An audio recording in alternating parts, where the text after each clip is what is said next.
When's the last time you really changed your haircut? Not just trimming the ends or freshening it up. I mean, truly switching things up. A new shape, a new vibe, a new reflection of you. If you have to think about it, you're not alone. A lot of us, especially after 60, stick with what's familiar. Not because we love it, but because it feels safe, predictable, good enough. You might have told yourself things like, "This cut suits my face shape," or "At least I know what I'm getting." But then one day, maybe in a recent photo, or while brushing your hair in the mirror, you pause, and you realize, this haircut used to feel like me, but now, I'm not so sure. It's not a disaster. It's not bad. It just doesn't fit anymore. Here at Glow After 60, we're not here to chase trends or erase age. We're here to find what makes you feel aligned, fresh, confident, and still evolving. So in today's video, we'll go over 5 common haircuts that might be quietly aging you. Not because they're wrong, but because they're not right for where you are now. No pressure, no harsh rules, just gentle shifts that help your hair reflect the vibrant woman you still are. Ready? Let's start with a style that's been holding on, with a lot of layers and even more hairspray. Part 1. The overset short layered cut. You probably know this one. Short, layered, neatly sprayed into place like it's preparing for a wind tunnel. Some people call it their go-to. I used to call it my church hair. Once it was set, it did not move, not for wind, not for hugs, and certainly not for a good night's sleep. Maybe you still wear this cut. Maybe you used to. And honestly, it did serve a purpose. It felt tidy, proper, like you had things under control, even if your fridge only had mustard and a bottle of white wine. But here's the quiet truth. What once felt polished can now come across as stiff. All those sharp little layers and helmet-like volume, they can harden your features, draw attention to thinning spots, and actually make you look older, not more put together. It's not your fault. Hair changes, texture shifts, and the styles we used to rely on don't always evolve with us. So what can you do instead? Start by softening it up. Ask your stylist for layers that move, not ones that march in formation. Let the cut frame your face, not fight against it. A little tousle, a little air, a shape that breathes and flatters, even on the days when your energy doesn't. And if you're still hanging on to that extra hold hairspray, it might be time to set it free. Unless you're sealing windows before a hurricane, then by all means, keep it handy. Coming up next, the cut that's meant to hide the neck, but ends up hiding your whole personality. Part 2, the chin-length bob that doesn't bend. Let's talk about the bob. Not just any bob, that bob. Perfectly even, chin length, no layers, no movement, just sitting there like it's waiting for permission to live a little. Maybe you chose it because it felt classic, safe, like a grown-up haircut that said, "I've got my life together." And for a while, it probably worked. But here's the thing. When a bob is too blunt, too heavy, and hits right at the jawline, especially after 60, it can do the exact opposite of what you want. It drags the face downward. It frames the jaw just enough to highlight what you wish it wouldn't. And worst of all, it makes your hair look like it's stuck in one expression, like it gave up politely. And don't even get me started on the ends flipping out at odd angles. You try to straighten them, and 10 minutes later, they rebel again. So how do you fix it? Start with a little movement.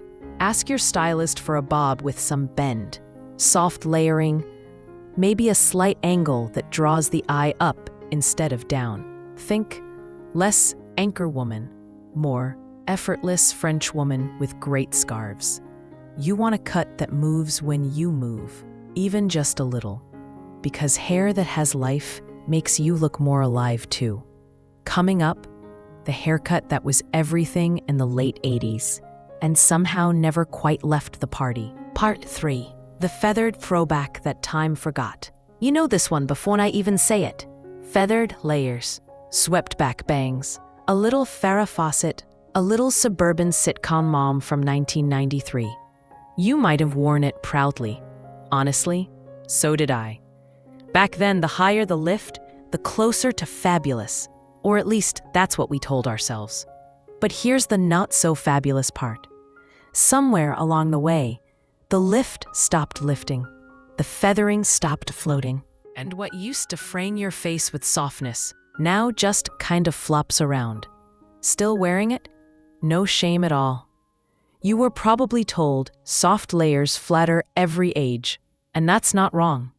But only when the layers are modern. The old school kind, they tend to separate, fringe, and if your hair is thinning, they exaggerate it. Even worse, that kind of styling widens your silhouette instead of lifting it. And if you've ever seen yourself in an untagged Facebook photo and thought, oh no, you already know what I mean. So what's the gentle shift? Try something like a textured lob or even a modern shag. These cuts give you shape and movement without needing a round brush, a curling iron, and a silent prayer. They still say feminine, but they don't scream, I'm stuck in 1987. And trust me, you can keep the softness without keeping the styling routine from your perm days. Next up, the Pixie cut that promised freedom, but came with an instruction manual and 5 products you can't pronounce. Part 4. The practical pixie that's doing too much. You know the pitch. Short hair is so easy, you'll feel lighter. Wash and go. And then you get the pixie. Short, sculpted, cropped just so. And somehow, your low-maintenance haircut now needs a blow dryer, mousse, pomade, and 3 deep breaths to look halfway presentable. Sound familiar? You probably got talked into it with the promise of freedom. But what you got was a second job. Now, to be fair, the right pixie on the right woman, stunning. It can look bold, chic, and totally fresh. But when it's too cropped, too sharp, or too piecey, it stops looking effortless and starts feeling like hair origami. Worse still, it can draw attention to areas you'd rather not highlight, like thinning at the crown or softness around the jaw. The more precise the cut, the more it demands from you. And we're not here for demanding. So what's a softer option? Ask for a longer pixie, one with gentle tapering and a little softness at the sides. Let a few wispy pieces graze your ears or the nape of your neck. Keep a bit of lift on top, not spiky, just enough to feel intentional. It still says, I'm confident, but it doesn't shout, I've given up. And best of all, on those days when you don't feel like styling, it still looks like you meant to do that. Coming up next, the long layers that once made you feel feminine, but now just hang there, weighing down your face and your mood. Part 5. The long, heavy layers that just hang. Let's talk about the comfort zone haircut. Long, layered, maybe a little wave, if the humidity behaves. It probably falls past your shoulders, maybe way past. And you've told yourself more than once, I just don't feel like cutting it yet. I get it. Long hair can feel safe, feminine, familiar. It reminds you of a time when people still carded you, and you could wear heels without needing backup shoes. But here's what no one told us. Hair changes, especially after 60. It gets finer, flatter, a little more stubborn. And those long, cascading layers that once felt romantic, now they just kind of cling to your neck, your cheeks, the sides of your face. Instead of lifting you up, they pull everything down. Not just your features, your whole energy. And let's be real. sometimes it starts to feel more like hiding than styling. So what can you do instead? Try a collarbone-length cut with soft, face-framing layers. It still feels graceful, feminine, but it gives you some lift where it counts. If you're feeling bold, go shorter, a light, airy shape that moves with you, not against you. The goal isn't to look younger, it's to look like you, feeling refreshed. Because if your hair hasn't moved since the Bush administration, it might be time. And hey, that curling iron with the melted handle at the bottom of your drawer, you can probably let that go too. Now, before we wrap up, let's take a moment to breathe and talk about why none of this is about fixing you. It's about reconnecting with you. Let's close things out together. It's not about fixing you. It's about honoring who you are now. So, what did we just learn? That sometimes classic just means we stopped questioning it. That short doesn't always mean easy. That volume sprayed into place isn't always the same as confidence.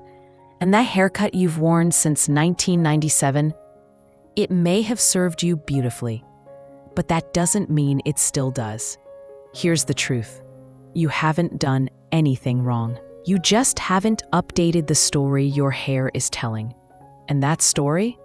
It should reflect who you are now, not who you were when you first picked up that can of hairspray in aisle 6. Because this chapter of your life deserves a look that feels aligned, not trendy, not flashy, just true. So maybe you'll try a little layering. Maybe you'll let go of a cut that's outstayed its welcome. Or maybe you'll simply start seeing your hair and yourself with fresher eyes.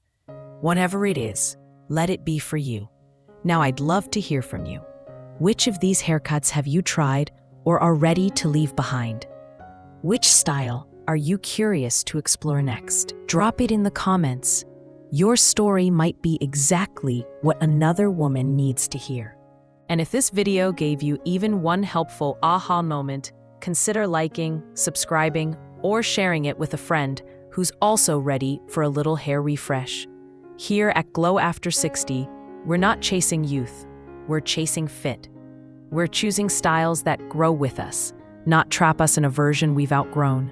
Because your hair doesn't define you, but when it reflects who you are now, it becomes one of your greatest tools. See you in the next video, beautiful.